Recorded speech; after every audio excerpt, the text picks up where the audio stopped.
এই পাঁচিল থেকে এই উপরে এই বাংকারটার উপরটায় আমি দেখাচ্ছি, এই উপরটায় ওরা থাকে। ও এসে উপরটায় এসে শুয়ে থাকে। ওই যে মাঝে মধ্যে তো দুঃখীও উপরে উঠে দুজনের লড়াই শুরু হয়ে যায়, তখন আমাকে এসে থামাতে হয় এগুলো। ওই যে দুঃখী নামছে এবার। যাও, তুমি ভালো মেয়ে, যাও। মেয়েরা কখনো কাউকে মারে না, বুঝেছো? তুমি তুমি কাউকে মারবে না, ঠিক আছে? সবাই তোমরা মিলেমিশে থাকো। কি বললাম শুনেছ? দুঃখু দুঃখু, কাউকে মারবে না, ঠিক আছে? ও তোমার থেকে অনেক ছোট, অনেক ছোট, সেটা কি তুমি জানো? তুমি এখন বুড়ি বিড়াল হয়ে গেছো, বুঝেছো কি বলছি?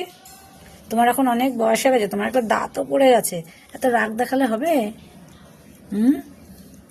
তুমি ওদেরকে মারো কেন তাড়া করে নিয়ে গিয়ে? ঠিক আছে, আর আদর করবো না। তুমি আজ পচা মেয়ে হয়ে গেছো, কিন্তু তুমি ওকে তাড়া করলে কেন? দেখুন এর অবস্থা, দেখুন এবার, দেখুন।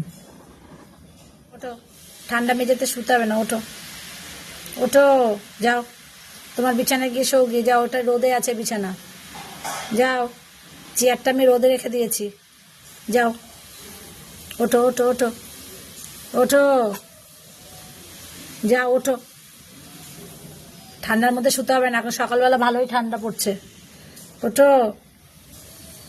দুঃখু দুঃখু, ওঠো বাচ্চা, উঠো, উঠে পড়ো, ওঠো ওঠো, যাও, চেয়ারের উপরে যাও, আমি ওখানে আদর করবো, যাও, চলো, ওঠো।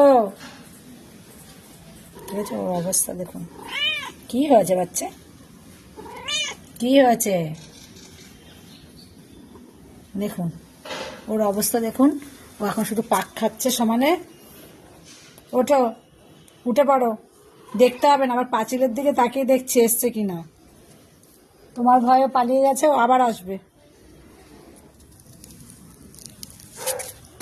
চলো চলো।